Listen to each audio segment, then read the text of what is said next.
So students, welcome to AIB Education and Study with Anas sir. Today I will be starting class 11 account chapter number 8 general.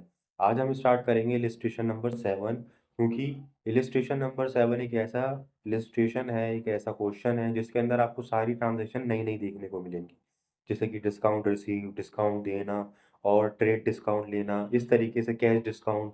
तो ये सारी transaction को कैसे treat करते हैं अपनी जनरल के अंदर, तो वो आज हम सीखेंगे इलिस्ट्रेशन नंबर 7। और इलिस्ट्रेशन नंबर 7 के बाद हम आगे भी जो इम्पोर्टेंट इलिस्ट्रेशन है वो कवर अप करेंगे। So let's start. तो स्टूडेंट्स, हम स्टार्ट करते हैं इलिस्ट्रेशन नंबर 7, जो कि काफ़ी इम्पोर्टेंट क्वेश्चन है। तो ये कौन से साल का बता रखा है हमें? 2023 के 2023 के साल का बता रखा है। और इसके अंदर डेट कौन सी है? पहली 1 मई की, 1 मई।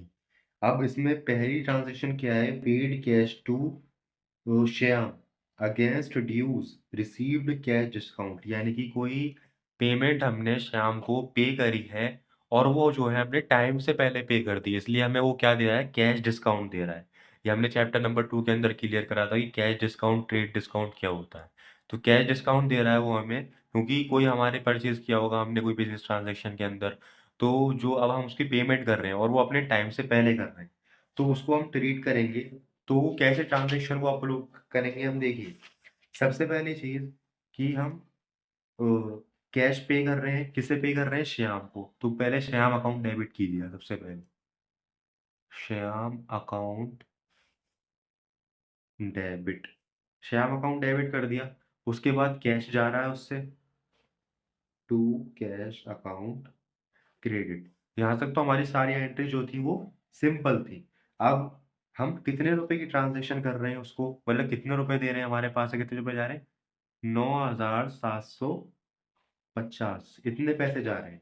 बट उसे जाने के हमें, और डिस्काउंट रिसीव का अमाउंट कितना मिला हुआ है हमें? To discount received account, to discount received का अमाउंट कितना मिला हुआ है हमें? 250 का। तो इन दोनों को मिला के कितने रुपए पे हो रहे हैं उसे? 10,000 रुपये, यानी कि कोई 10,000 रुपये की हम पेमेंट कर रहे हैं उसको और अपने टाइम से पहले कर रहे हैं। तो 9,750 तो हमने उसे कैश में दे दिए और उसने हमें 250 रुपये का जो है वो डिस्काउंट दे दिया। तो डिस्काउंट रिसीव्ड का नेचर जो है वो क्रेडिट का होता है, तो हमने क्रेडिट में लिख दिया वो 250 और हमारी ट्रांजेक्शन ही कंप्लीट हो गई। इसका नरेशन लिखेंगे हम, amount paid to, amount paid to Shyam avail cash discount. तो अब दूसरी ट्रांजेक्शन पे आते हैं। दूसरी ट्रांजेक्शन क्या कह रही है हमसे? He sold goods to Hemant of list price 20,000 less 10% trade discount, यानी कि गुड्स सोल्ड किए गए हैं हेमंत को और वो लिस्ट प्राइस में, यानी कि जो उसकी कॉस्ट वैल्यू है वो कितने रुपए की है? 20,000 रुपए की। अब जो 20,000 रुपए की उसकी कॉस्ट वैल्यू है उसमें से 10% जो है वो ट्रेड डिस्काउंट माइनस किया गया है। ट्रेड डिस्काउंट क्या होता है? बेसिकली जब हम लार्ज क्वांटिटी में कोई मटेरियल परचेज करते हैं तो वो हमें थोड़े ओरिजिनल कॉस्ट वैल्यू से थोड़े सस्ते दामों में मिलती है, तो उससे हम ट्रेड डिस्काउंट रिसीव करते हैं। किससे? शॉपकीपर से। जैसे कि फॉर एग्जांपल कोई मटेरियल हम परचेज कर रहे हैं, वो पर मटेरियल की कीमत है 20 रुपये और मैंने उसे परचेज कर लिया 50, तो वो मुझे 15 से 18 रुपए के बीच में ही मिलेगा पर मटेरियल। तो इसे कहते हैं ट्रेड डिस्काउंट। ठीक है। तो ट्रेड डिस्काउंट कभी भी हम जनरल के अंदर उसकी एंट्री नहीं लिखते। ट्रेड डिस्काउंट कभी भी रिकॉर्ड नहीं किया जाता। उसकी कैलकुलेशन या तो आप रफली कर सकते हो या फिर अभी आप करते चले जाओगे ट्रांजेक्शन, तो वो तो दिमाग में खुद ही हो जा करेगी कैलकुलेशन उसकी। बाकी ट्रेड डिस्काउंट को कभी भी रिकॉर्डिंग नहीं करते। इसकी हम पहले ट्रांजेक्शन यानी कि कुछ वो डाल देते हैं। 3 मई की ट्रांजेक्शन है, डेट डाल दी मैंने 3 मई। And then sold goods to Hemant, तो हेमंत को कर दिया हमने debit. Hemant account debit to sales account credit. अब हम ट्रेड डिस्काउंट माइनस करेंगे, दिखाता हूं मैं आपको। देखिए, यहाँ मैंने पहले से एक वर्किंग नोट प्रिपेयर कर रखा है, वर्किंग नोट, समझाने के लिए कि हम हेमंत को सेल कितनी कर रहे हैं? 20,000 की। 20,000 की सेल कर रहे हैं और हमें ट्रेड डिस्काउंट कितने का मिल रहा है? 10% का। तो हम जब 20,000 का 10% निकालेंगे तो कितना आएगा, 2,000 रुपये आएगा। और हमसे कहा गया है कि लेस करना है ट्रेड डिस्काउंट। ठीक है, लेस ट्रेड डिस्काउंट तो हम कैसे निकालेंगे, टोटल सेल जो आएगी हमारी लिस्ट प्राइस में से माइनस करने पर आएगी ट्रेड डिस्काउंट को। और लिस्ट प्राइस कितना है मेरा, 20,000 रुपये, ट्रेड डिस्काउंट 2,000 रुपये। जब मैंने इन दोनों को इसमें से 20,000 में से 2,000 माइनस करा तो 18,000 रुपये आए। यानी कि टोटल जो सेल हुई है मेरी कितने की हुई है, 18,000 रुपये की हुई है। और ये 18,000 रुपये मैं रिकॉर्ड करूंगा कहाँ पर, सेल की ट्रांजेक्शन में। सो हम रिकॉर्ड करते हैं 18,000 रुपये और 18,000 रुपये यहाँ पर। इसका डाल देते हैं sold goods to Hemant, sold goods to Hemant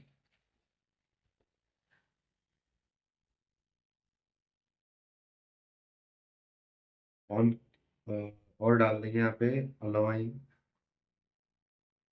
10% trade discount.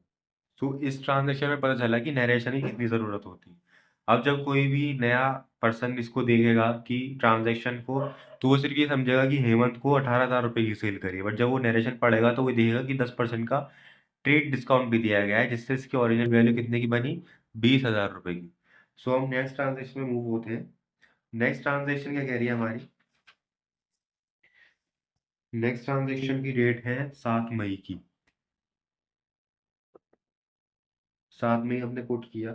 Sold goods in cash, यानी ये तो बहुत सिंपल है, कैश में सोल्ड सोल्ड करें हमने तो कैश अकाउंट डेबिट हो जाएगा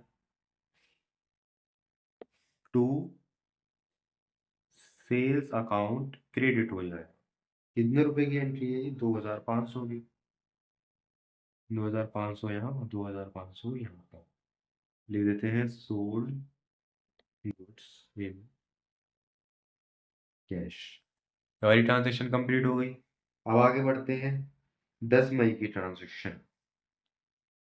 मई 10, इसमें कह रहा है goods return by Hemant of list price, यानी कि गुड्स रिटर्न किए गए हैं हेमंत की तरफ से। 18,000 रुपये की सेल करी थी हमने और 18,000 रुपये में से अब 2,000 रुपये गुड्स जो है वो वापस आ रहे हैं हमारे पास। तो उसकी ट्रांजैक्शन हम कैसे करेंगे, सबसे पहली चीज जो हमारी सेल रिटर्न का नेचर होता है, सेल का नेचर कैसा होता है, क्रेडिट का। क्योंकि गुड्स जा रहे हैं, अब गुड्स वापस आ रहे हैं, तो सेल्स रिटर्न का नेचर होता है डेबिट का। Sales return account debit to Hemant account credit. अब देखिए, गुड्स रिटर्न किए हेमंत ने 2,000 रुपये की लिस्ट प्राइस पे से। अब हमारा ट्रेड डिस्काउंट कितने का था, 10% का था, तो हम पहले वो माइनस तो करेंगे अपना ट्रेड डिस्काउंट, तो वो माइनस करते हैं। तो 10 मई का हम जब हम सेल रिटर्न का मैंने वर्किंग नोट प्रिपेयर किया, तो उसमें क्या बता रखा है, सेल रिटर्न कितने का हो रहा है, 2,000 रुपये का। ट्रेड डिस्काउंट कितने का था मेरा, 10% का। तो पहले तो मैं ट्रेड डिस्काउंट ही माइनस करूंगा, 2,000 का मैं 10% निकाला, कितना आया, 200 रुपये। अब मैं क्या करूंगा, लिस्ट प्राइस में से डिस्काउंट माइनस करा तो मैंने सेल्स रिटर्न की वैल्यू कितनी आ गई, 1,800। तो 1,800 का जो है हमारा पास सेल्स रिटर्न हो रहा है, तो इसकी एंट्री करेंगे हम। तो यहाँ हम पुट करते हैं 1,800 और 1,800 यहाँ पर। इसका नरेशन पुट कीजिए। इसका नरेशन जाएगा हमारा goods return by Hemant, goods return by Hemant of with trade discount, ये लिख दीजिए, विथ ट्रेड डिस्काउंट। 10 मई की ट्रांजेक्शन कंप्लीट हो गई। अब इसके बाद हमें कौन सी ट्रांजेक्शन दे रखी है कि received cash from Hemant in settlement of his account, यानी कि जो हेमंत को हमने सेल करी थी क्रेडिट में, अब उससे हमें पैसे रिसीव्ड हो रहे हैं। और पैसे कब रिसीव्ड हो रहे हैं हमें, 20 मई को। तो पहले 20 मई की डेट डालिए यहाँ पे, 20 मई। अब 20 मई की डेट में हमें पैसे रिसीव्ड हो रहे हैं, और पैसे कितने रिसीव्ड हो रहे हैं, 15,700। जबकि मैंने उसे सेल करी थी 18,000 रुपये की, और उससे 1,800 गुड्स वापसी भी आ गई। तो टोटल मेरा अमाउंट कितना बचा, 16,200 रुपये का अमाउंट बचा। और 16,200 रुपये से वो सिर्फ मुझे दे रहा है 15,700। और हमें एंट्री में गिवन है कि उसका फुल सेटलमेंट करना है अकाउंट का, यानी कि जो वो पैसे अब दे रहा है इसमें हमें सेटलमेंट करना है। अब उसका बुक्स ऑफ अकाउंट के अंदर कहीं भी नाम नहीं रखना। तो कैसे करेंगे इसकी एंट्री हम? सबसे पहले हमें अब उसे डिस्काउंट देना पड़ेगा। कैश अकाउंट डेबिट कीजिए। Cash account debit. Cash account मतलब कैश अकाउंट कितना आ रहा है हमारे पास? 15,700 रुपये। इतना कैश आ रहा है मेरे पास, ठीक है। और to Hemant. To Hemant account कर दिया हमने। और हेमंत कितने अकाउंट से? हेमंत में कितना अकाउंट था हमारे पास आने को? 16,200। और हमें कितना डिस्काउंट देना पड़ रहा है उसे? इन दोनों के बीच में 500 रुपये का डिफरेंस है, तो हमें 500 रुपये का डिस्काउंट देना पड़ रहा है। To discount allowed. To discount allowed debit. Sorry, discount allowed debit. अब देखिए, डिस्काउंट रिसीव्ड का क्या नेचर होता है? क्रेडिट का। और डिस्काउंट अलाउड का होता है जब, यानी जब हम डिस्काउंट देते हैं उसका नेचर होता है डेबिट का। तो 16,200 से आने थे, आए कितने? 15,700। दोनों के बीच में 500 रुपये का डिफरेंस है, तो 500 रुपये का मैंने उसे डिस्काउंट दे दिया। तो हमारी क्या हो गई? फुल सेटलमेंट हो गई। तो यहाँ पे हम इसका नरेशन लिखते हैं, cash received from Hemant. Cash received from Hemant in settlement. Settlement, ठीक है। ये ट्रांजेक्शन कंप्लीट हो गई। नेक्स्ट ट्रांजेक्शन में मूव करते हैं। नेक्स्ट ट्रांजेक्शन होती है मेरी, board goods from Nihar of list price less 15% trade discount. ये भी सेम हमारी पहले वाले की तरह ही, कि गुड्स परचेज किए गए हैं वो भी 20 मई को ही। 20 मई को ही गुड्स परचेज किए हैं, और सेम कंडीशन है मेरी जैसे कि सेल वाले नेचर में थी। तो सबसे पहले हम करेंगे कि purchase account debit. Purchase account debit, and then after is uh, to sales to cash account credit। नहीं नहीं, टू निहार अकाउंट क्रेडिट, क्योंकि उस पे करे हैं ना हमने परचेज क्रेडिट पे। निहार अकाउंट क्रेडिट। अब देखिए, यहाँ तक की जो एंट्री थी हमारी बिल्कुल सिंपल थी। बट इसके अंदर क्या लिख रहा है कि लेस 15% ट्रेड डिस्काउंट। 30,000 रुपये तो लिस्ट प्राइस है, और 15% जो है मुझे उसका ट्रेड डिस्काउंट माइनस करना है। तो हम ट्रेड डिस्काउंट माइनस, तो ये 20 मई का वर्किंग नोट मैंने प्रिपेयर कर रखा है। इसमें परचेज कितने कर रहे हैं हम? 30,000 रुपये का, ठीक है। और ट्रेड डिस्काउंट कितने का मिल रहा है हमें? 15% का। तो हम 30,000 का 15% निकाला तो कितना आया? 4,500 रुपये का अमाउंट आएगा। और 4,500 को मुझे ओरिजिनल कॉस्ट वैल्यू यानी परचेज वैल्यू से माइनस करा, तो मैंने कितने का अमाउंट आ गया? 25,500। 25,500 रुपये का मैंने परचेज करा है उससे, after deduction less trade discount, ठीक है। तो इसकी एंट्री करेंगे। इसकी एंट्री होगी 25,500 की, और यहाँ भी होगी 25,500। यहाँ पे इसका नरेशन पुट कीजिए, goods purchase from Nihar. Goods purchased from Nihar allowing trade discount. ये भी लिख दीजिए यहाँ पे, लेस ट्रेड डिस्काउंट एट 15%। यहाँ तक हमारी ट्रांजेक्शन कंप्लीट हो गई। अब नेक्स्ट ट्रांजेक्शन में मूव करते हैं हम। Goods return to Nihar of list price not being as per specification. यानी कि अभी हमारी क्या हो रही थी? सेल्स रिटर्न हो रही थी, अब हो रही है परचेज रिटर्न।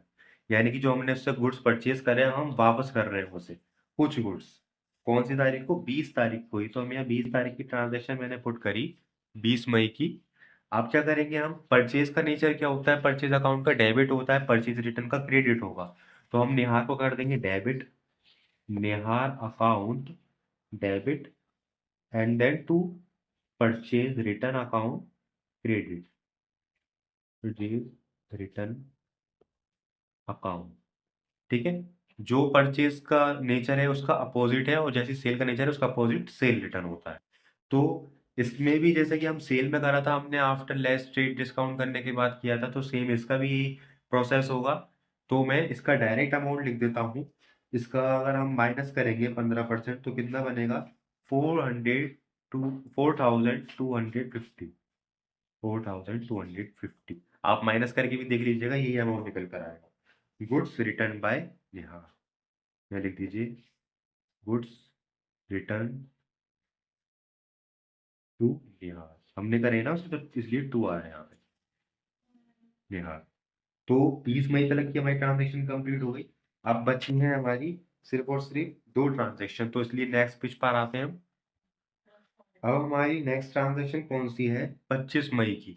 उसमें कह रहा है हमें paid to Nihar on account, यानी कि जो हमने गुड्स परचेज करे हैं निहार पे उधार से, वो हम पेड कर रहे हैं अब पैसे, और रिसीव्ड हमें कैश डिस्काउंट, यानी कि हम वक्त से पहले पैसे दे रहे हैं, तो हमें कैश डिस्काउंट रिसीव्ड हो रहा है। कितने रुपए का, 200 रुपए का। तो ये ट्रांजेक्शन मैंने पहले ही कर दी, तो वो मैं आपको समझाता हूँ। अब निहार अकाउंट डेबिट कर दिया मैंने 10,000 से, क्यों, क्योंकि 10,000 रुपए जो है मुझे उसे देने थे, और दिए कितने मैंने उसको, 9,800 रुपये टू डिस्काउंट अकाउंट क्रेडिट। अब हमें डिस्काउंट रिसीव्ड हुआ है, डिस्काउंट रिसीव्ड का नेचर क्या होता है, क्रेडिट का होता है। कितने रुपए का हुआ है, 200 रुपये से, तो discount received account 200, and then to cash account credit कर दिया हमने 9,800। इन दोनों को मिला दिया मैंने, तो कितने रुपए का अमाउंट बना, 10,000 का। तो ये हमारी ट्रांजेक्शन कंप्लीट हो गई। इसका नरेशन मैंने पुट किया, part payment made, cash discount receive, यानी कि जो पार्ट पेमेंट बची है मेरी, अभी थोड़ा सा अमाउंट बचा हुआ है यहाँ पे, तो वो हमें रिसीव्ड हो चुका है। ठीक है, आफ्टर डिडक्शन डिस्काउंट। तो हम नेक्स्ट ट्रांजेक्शन मूव करते हैं। नेक्स्ट ट्रांजेक्शन काफी सिंपल है, 30 मई की ट्रांजेक्शन है हमारी। Paid salary to Ravi Singh. हमने सैलरी पे करी है रवि को, तो हम सैलरी अकाउंट डेबिट कर देंगे। जब हम सैलरी देते हैं तो हम ये किसी भी एम्प्लॉय का नेम नहीं लिखते, नेम लिखते हैं तो उसके नरेशन में लिखते हैं।